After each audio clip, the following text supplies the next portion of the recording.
Hello everyone, welcome to my channel. आज इस video में हम क्या देखेंगे। देखो, पिछली वीडियोस में हम देख चुके हैं कि रिलेशंस क्या होते हैं, रिलेशंस को रिप्रेजेंट कैसे किया जाता है। Now we are remaining with the final part of this chapter. इस चैप्टर का फाइनल पार्ट रह गया है, that is how to find out the domain, codomain and range of a relation. और ये इंपॉर्टेंट केवल रिलेशंस के पॉइंट ऑफ व्यू से नहीं है, ये फंक्शंस के पॉइंट ऑफ व्यू से उतना ही इंपॉर्टेंट है, क्योंकि वहां पे भी आपको ये पढ़ना है फिर से कि रेंज, डोमेन और कोडोमेन फंक्शन का क्या होता है। सो नाउ लेट्स सी कि हम पहले इसका थोड़ा इंट्रो आज इस वीडियो में देखेंगे कि डोमेन होता क्या है, रेंज होती क्या है, कोडोमेन क्या होता है। We will not be solving any question, but by means of one example we will be discussing कि भाई ये तीन चीजें हमारी होती क्या है। So let's begin this video. अगर आपने रिलेशंस की पुरानी वीडियो नहीं देखी है या आपने सेट्स की पुरानी वीडियो नहीं देखी है तो लिंक उसका डिस्क्रिप्शन में है, आप वहां से उसको चेकआउट कर सकते हैं। बाकी इस समय आपको ऊपर कार्ड्स में भी शो हो रहा होगा, so you can just go and check out it. अगर आपने चैनल को सब्सक्राइब नहीं किया है तो प्लीज चैनल को सब्सक्राइब कर दीजिए, because subscribers are important. So let's begin this video. देखो, अब मैंने क्या करा है, इस पेज को तीन पार्ट में डिवाइड करा है और एक एग्जाम्पल के थ्रू हम यहाँ समझ जाएंगे कि डोमेन, रेंज और कोडोमेन अगर मुझे पूछे क्या होता है तो मैं उसका आंसर भी दे पाऊँ और मैं इस चीज का भी आंसर दे पाऊँ कि कोई अगर मेरे पास रिलेशन है तो उसका मैं डोमेन, रेंज और कोडोमेन कैसे लिखूंगा। लेट्स बिगिन दिस वीडियो, देखते हैं कैसे हम ये तीनों चीजें लिखेंगे। नाउ देखो, यहाँ पर हमारे पास एक रिलेशन है डेट इज ए, जो कि सेट ए से सेट बी पर डिफाइन हुआ है, and it is the set of all ordered pair x comma y where x belongs to capital A, y belongs to set B and x square is equals to y. फिर हमारे पास एक set A B हमें दे रखा है 1,2,3 and एक B set दे रखा है 1,4,9,16,25। इस एग्जाम्पल के थ्रू हम देखते हैं कि किस तरीके से ये हमारा डोमेन, रेंज और कोडोमेन क्या होता है। तो सबसे पहले हम यहाँ पे रिलेशन आर में कौन कौन से एलिमेंट्स आएंगे जरा ये लिख लेते हैं। तो आर के अंदर हमारे पास कौन कौन से एलिमेंट्स आएंगे, यहाँ पर इन्होंने बोला है x square is equal to y. इसका मतलब इस सेट ए में जिसका स्क्वायर y के इक्वल आना चाहिए। देखो, मैंने 1 का स्क्वायर करा तो 1 का स्क्वायर 1 ये हो गया, तो 1,1 will be the member of this relation. Similarly 2,4 will be the member of this relation. ठीक है, तो देखो ये हमारा यहाँ पे ये रिलेशन होगा। ठीक है, क्योंकि यहाँ पे हम कह रहे हैं x square is equals to y, तो जहां जहां एक्स का स्क्वायर वाई के इक्वल है वहां पे हमने देख लिया। ठीक, तो ये हमारा ये सारे ऑर्डर पेयर इसके अंदर होंगे। ठीक, अब हम देखते हैं कि डोमेन और रेंज और कोडोमेन क्या होता है। देखो, इससे पहले मैं डोमेन आपको बताऊं, सबसे पहले मैं जाता हूं अपने रेंज के ऊपर, because range is very easy to understand. देखो, अगर हम बात करें रेंज की तो देखो, रेंज आप जनरली भी अगर ये वर्ड सुनते हो, range, like you study range, जैसे आप सुनते हो रेंज ऑफ अ गन, किसी गन की रेंज कितनी है, रेंज ऑफ योर स्केल। तो क्या रेंज ऑफ अ गन से मेरे कहने का क्या मतलब होता है कि जो मेरी गन है अगर मैं उसके रेंज की बात करूं तो वो कितनी दूरी तक शूट कर सकती है, शूट डिस्टेंस, वो कितनी दूरी तक शूट कर सकती है, डेट इट उसकी रेंज हो गई। ठीक है, मैंने बात करी range of scale of a measuring instrument like scale, तो वो कितना मैक्सिमम या फिर मिनिमम हमारा कोई भी मेजरमेंट ले सकता है, उसकी बात, उसकी रेंज, ये उसकी रेंज हो गई स्केल की। ठीक है, ठीक। सिमिलरली अगर मैं बात करता हूं आपसे किसी रिलेशन की रेंज की, बिकॉज हमारा जो फोकस है वो रिलेशन पे है, मैं रिलेशन की रेंज की बात करता हूं, तो मेरे कहने का क्या मतलब है, इस बात को आप यहां से क्लियरली देखो। आप देख रहे हो कि आपके पास एक रिलेशन आर है, तो व्हाट इज रिलेशन? रिलेशन कहने से हमारा मतलब ये है, देखो हमने रिलेशन पढ़ा ही क्यों था, there is a very basic reason inside studying relation, because when we were studying sets, जब हम सेट्स की बात कर रहे हैं तो sets are actually individual entities, they are individual entity. ठीक है, individual can't represent anything, individual can't represent anything, individual तो आप अपने आप में कुछ रिप्रेजेंट नहीं करता ना। सो दैट इज व्हाट हमें डिफाइन थी कि हम क्या करें, रिलेशन डिफाइन करें, सेट्स के बीच में हम कुछ combination by means of some mathematical expression we define some relations. ठीक है, यही हमारा मेन मोटिव था। तो इसका मतलब रिलेशन के अंदर हमारे पास मोर देन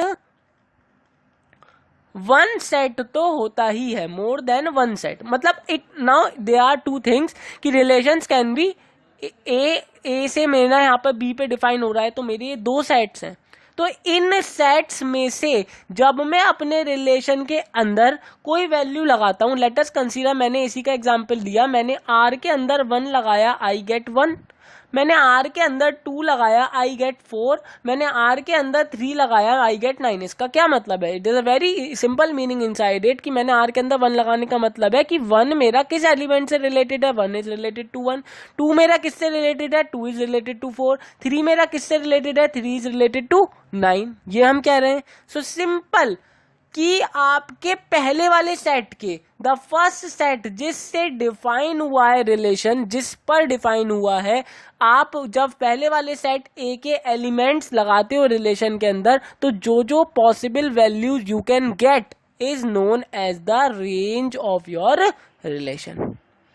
ठीक है, range of your relation. So in this case the range of my relation is that it is always denoted by r, and it is this time हम relation of हमारे relation का नाम भी r है, तो r of r will be a set of elements जो हमें मिल रहे हैं। 1 लगाने पे 1 मिल रहा है, 2 लगाने पे 4, 3 लगाने पे 9, तो इट विल बी 1, 4, 9। ये मेरा क्या हो गया, रेंज। तो रेंज इज नथिंग, एक्चुअल में आपका जो सेकंड वाला सेट हो आप उसको देखो और आप वो सारे एलिमेंट्स सेट में लिख दो जो आप ए के एलिमेंट्स लगाने पे मिल रहा है। Actually it is very simple. आप अपने ऑर्डर्ड पेयर देखो, like in this case we have ordered pair 1, 1, 2, 4 and we have 3, 9। आप सेकंड एलिमेंट देख लो, 1, 4, 9, उसी का ये सेट है। That is what relation, range of the relation is. Now let's jump to domain. Domain पे जाते हैं वो देख। Now let's see domain. देखो डोमेन क्या है, फिर हमने वही बात, देखो सिंपल है। डोमेन भी क्या है कि जब हम देख रहे हैं तो हमारे इस डोमेन में, इस रिलेशन में हमारे पास दो सेट हैं, ए से बी पर डिफाइन हुआ है। It can also be 3 relation, मतलब 3 सेट्स भी हो सकते थे हमारे पास में। सो ये तो वो सारी वैल्यूज हैं जो आपको कोई वैल्यू लगाने पर मिल रही है सेकेंड सेट की। अगर आप पहली वैल्यू लिख दो 1, 2, 3, this will be the domain. तो अगर मैं डोमेन ऑफ द आर की बात करूं तो ये क्या होगा, 1, 2, 3। एक्चुअल में domain is nothing, domain is those values, domain वो वैल्यूज होती हैं जिन्हें मैं अपने रिलेशन में पुट करता हूं and I get another value, I get the values that are related to that specific value.